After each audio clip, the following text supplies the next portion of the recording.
ఈ లెటర్ ఇచ్చింది. ఈ లెటర్ ఏంటి? Leave letter sir.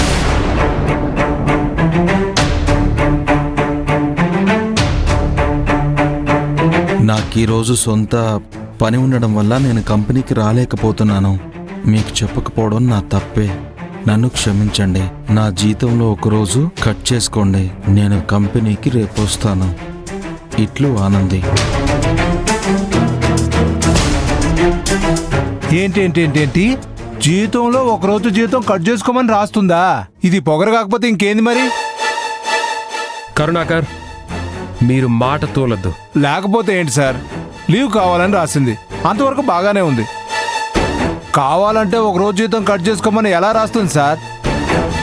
తన లెక్క ప్రకారమే చూస్తే లెక్కలేనన్ని రోజులు జీతం కట్ చేయాల్సి వస్తుంది సార్. సార్, కరుణాకర్ గారు అన్న మాట కరెక్టే. ఆనంది లెటర్లో అలాంటి మాట రాయకూడదు. వినండి సార్, ప్రేమికుడికే అర్థమైంది. మనం ఏం చేయాలో తనే చెప్తుంది. ఎక్కడ ఉండాల్సిన వాళ్ళు అక్కడ ఉంచకపోతే ఇలాగే కొమ్ములు వస్తాయి. కర్మ కర్మ. Will you stop? సౌందర్య, నువ్వు బాగా గుర్తు చేసుకొని చెప్పు. ఆనంది ఎక్కడికైనా వెళ్తానని నీతో చెప్పిందా? గుర్తు రావట్లేదు సార్.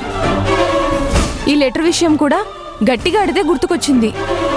తను ఎక్కడికైనా వెళ్తున్నానని చెప్పిందా లేదా అనేది గుర్తుకు రావడం లేదు సార్. Sorry sir. సార్, రాను రాను ఆనంది ప్రవర్తన అస్సలు అర్థం కావట్లేదు సార్.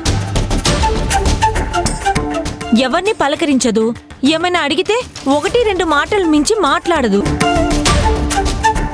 తనకెలాంటి కష్టం వచ్చినా మాతో చెప్పుకునేది. ఇప్పుడు అసలు ఏమి చెప్పుకోవడం లేదు సార్. మనిషి కూడా చాలా బలహీనంగా నీరసంగా ఉంటుంది. సో తులసి చెప్పింది కరెక్ట్. ప్రాబ్లం ఆనంది హెల్త్లోనే ఉంది. అందుకే ఎవరికి ఏమీ చెప్పడం లేదు.